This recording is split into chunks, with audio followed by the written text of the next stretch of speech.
Hi, I'm Jim and I was retired. I'm counting down the months until I turn 70. But at this point, what am I waiting for? I decided to play a little thought experiment on what month to file for Social Security. Stay tuned. Now, I'm waiting for 70 to maximize survivor benefits for my wife. I'll turn 70 in December. But how much difference would there be if I filed in July versus December? I'm going to show you my own calculations and numbers, and I'll show you how you can explore this issue on Open Social Security, Mike Piper's free calculator. And I'm going to go on screen and I'll show you both. Before I do, remember that these are just entertaining ideas from one DIY retiree to another. I have no initials after my name, so always do your own due diligence and seek out a professional if you need one.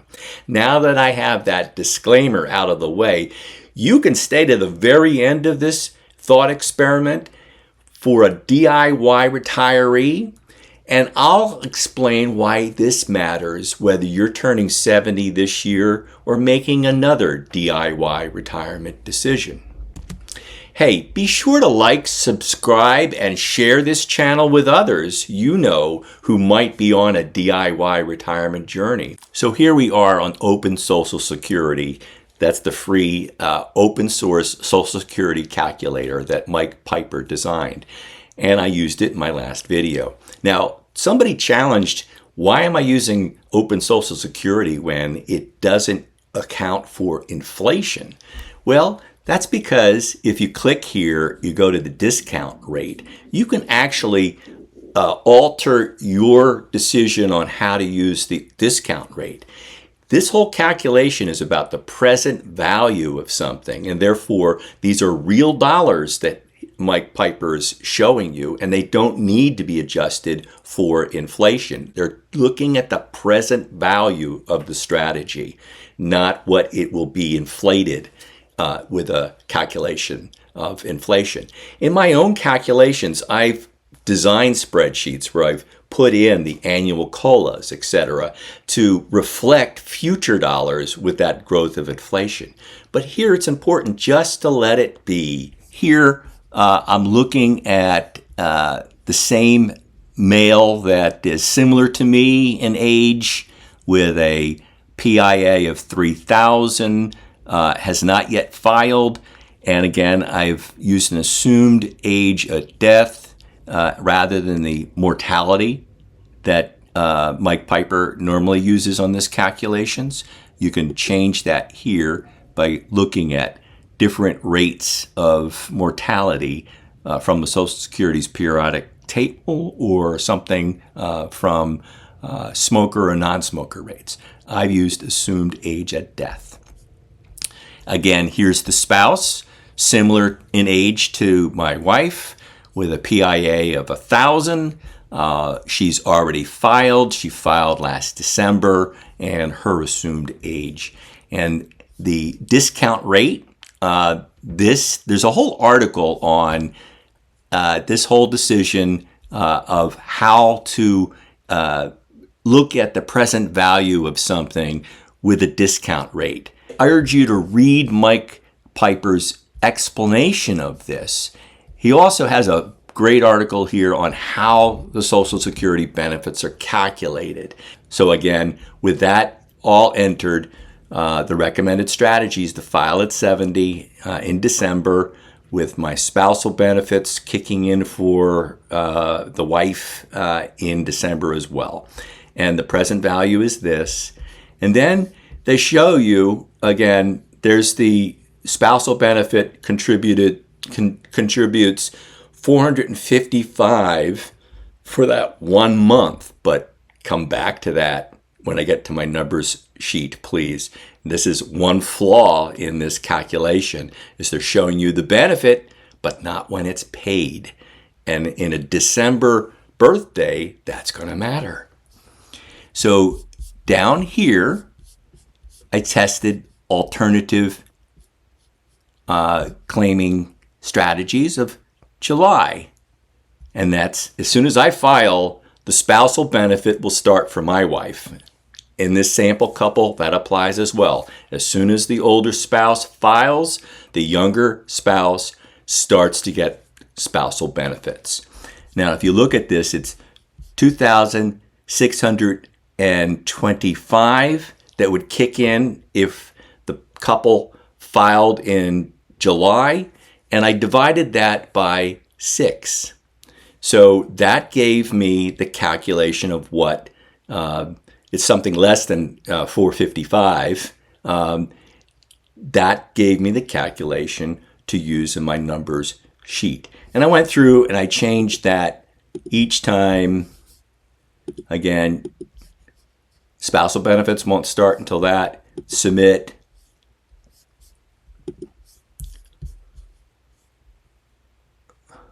That number changes. Go all the way out to like October. That number changes. Hey, it's getting smaller. You're on to something. Now, so I took that data and looked at the monthly amounts by filing month. If you filed in July, that spousal benefit is actually worth $437.50. Now, here's a problem in my calculation. I'm dividing by the number of months to get the calculation, but Social Security Administration rounds down to the next dollar down. Doesn't have 50 cents in it. But that being the case, let's just go through the experiment. August, it would be 441, 444, 448, 451, 455. And again, that tracks with the December optimal strategy on open Social Security.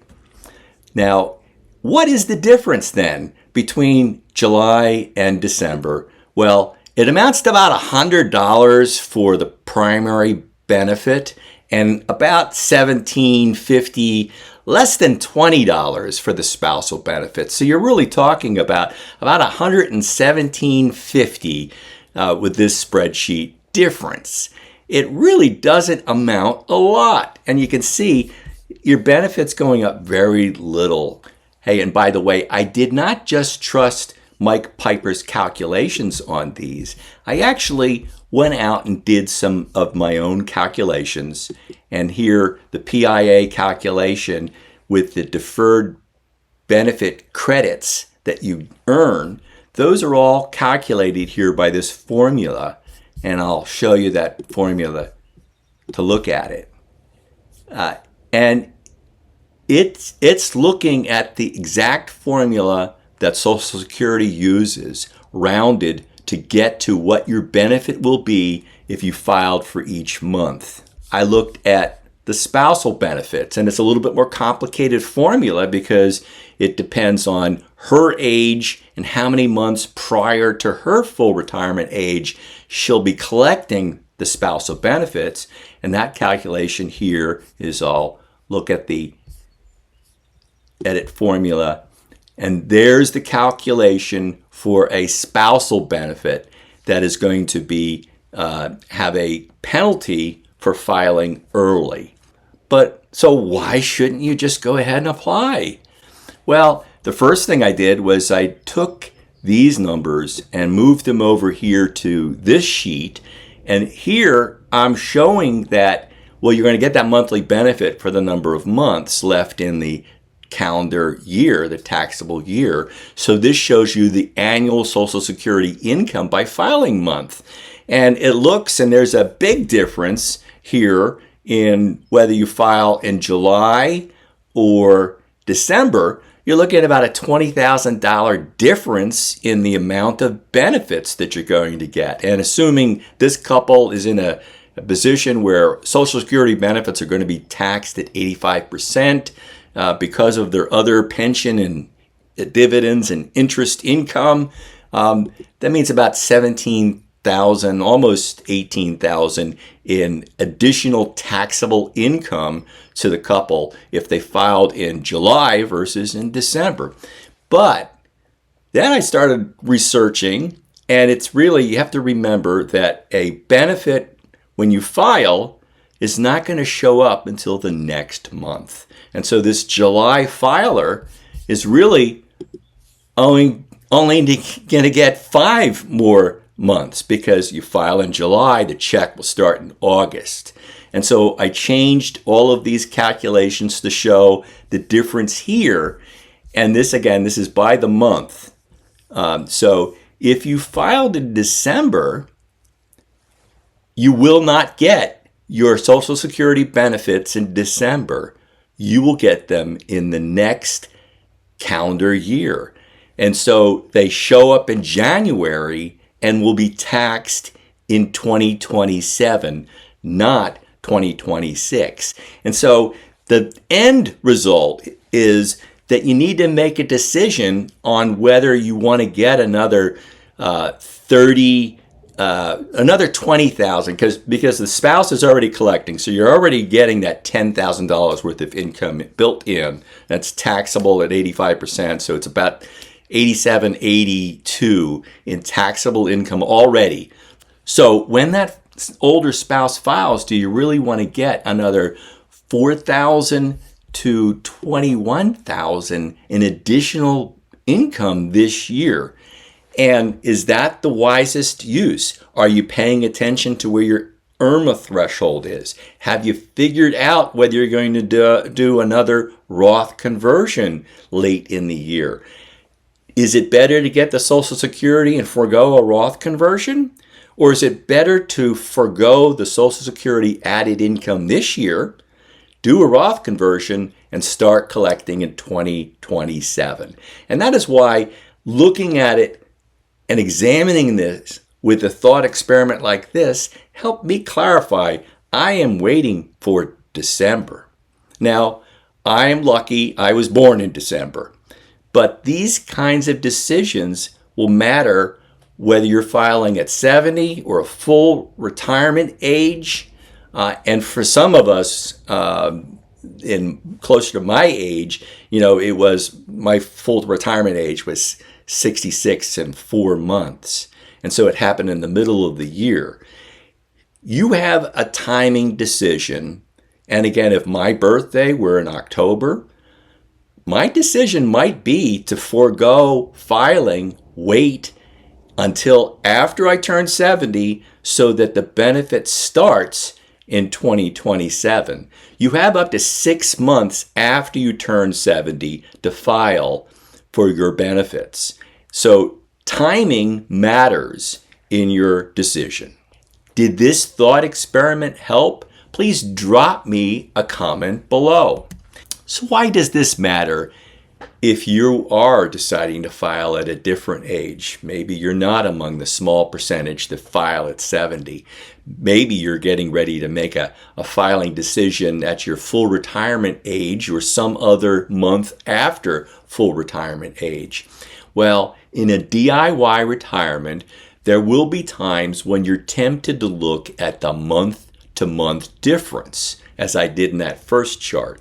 But you really need to examine the year-by-year impact of your decision to file for a benefit or take a capital gains or make a Roth conversion.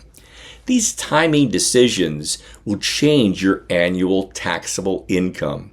And in the end, this year-by-year look at your problem will save you thousands of dollars by avoiding higher taxes and those income-related monthly adjustment amounts, or IRMAA premiums, that Medicare will charge you if you go over a threshold.